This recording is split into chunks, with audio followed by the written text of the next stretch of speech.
Responsive Club is under the TESCEA project, which is a project here to empower the youth from unemployment through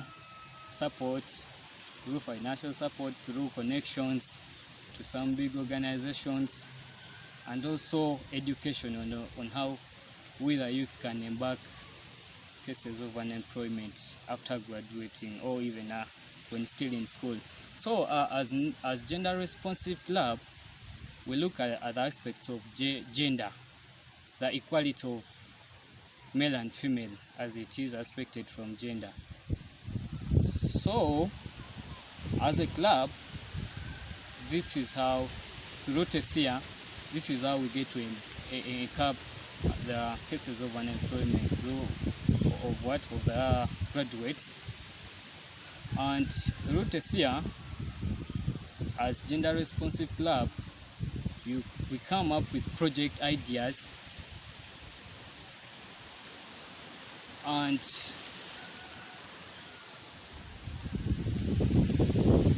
proposals of how we can change our society and how we can bridge the gaps in between the gender imbalances. So we come up with a project. Now we as Uganda Matters Gender Responsive Club, we came up with a project which we laid to the executives under this project, where there were a number of cases of rape injustice among the girls at Uganda Matters and the students at Uganda Matters University, and these cases at times tended to be neglected. So as gender responsive club, during the club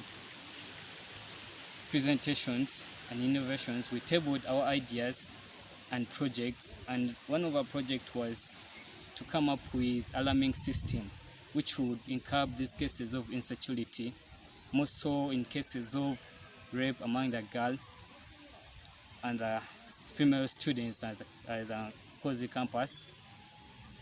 So this alarming system would be actually connected to the security of the campus, the campus security and the nearby police, such that in case of any cases of such injustices of rape, so when someone is having this alarming system, he or he, because it doesn't discriminate on gender,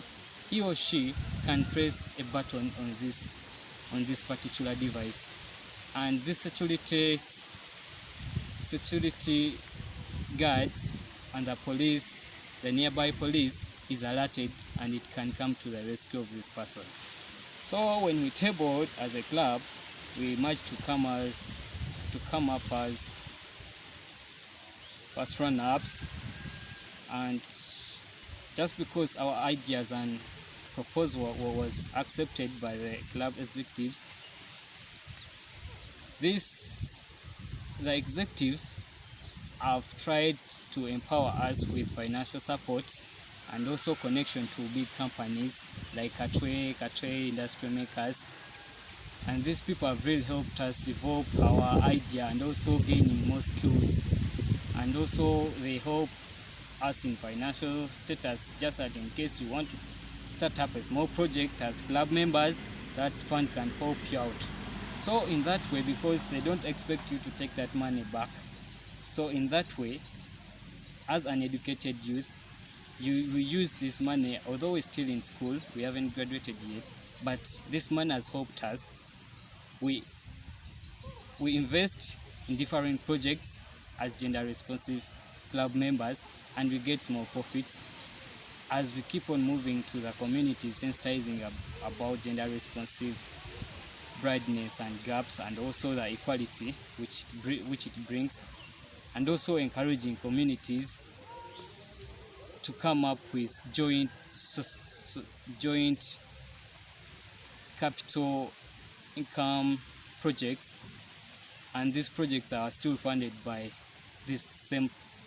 project TESCEA, which enables them to develop themselves to the local communities. Yes, the project is working and we're moving on very well apparently, though we tend to face a challenge that these big companies other people they connect us with, the big influence sponsors, they tend to neglect. They tend maybe to demand for some fees at one point. They give up on your project. You feel you go for ideas. They feel they don't want to share anymore. But I think the best thing would be that in case we've been connected and we've been given financial assist, there should be a follow-up by the club executives, the TESCEA executives, so that they get to know, they get a feedback, a report on how these companies or individual persons with big companies or maybe with connections have been useful to us, and how are they running up with helping us, the youth, because these companies are times funded as well. So if these big people, the TESCEA executives, come up and make a follow-up on how we're being helped and how our projects are run, then that will be far better and useful.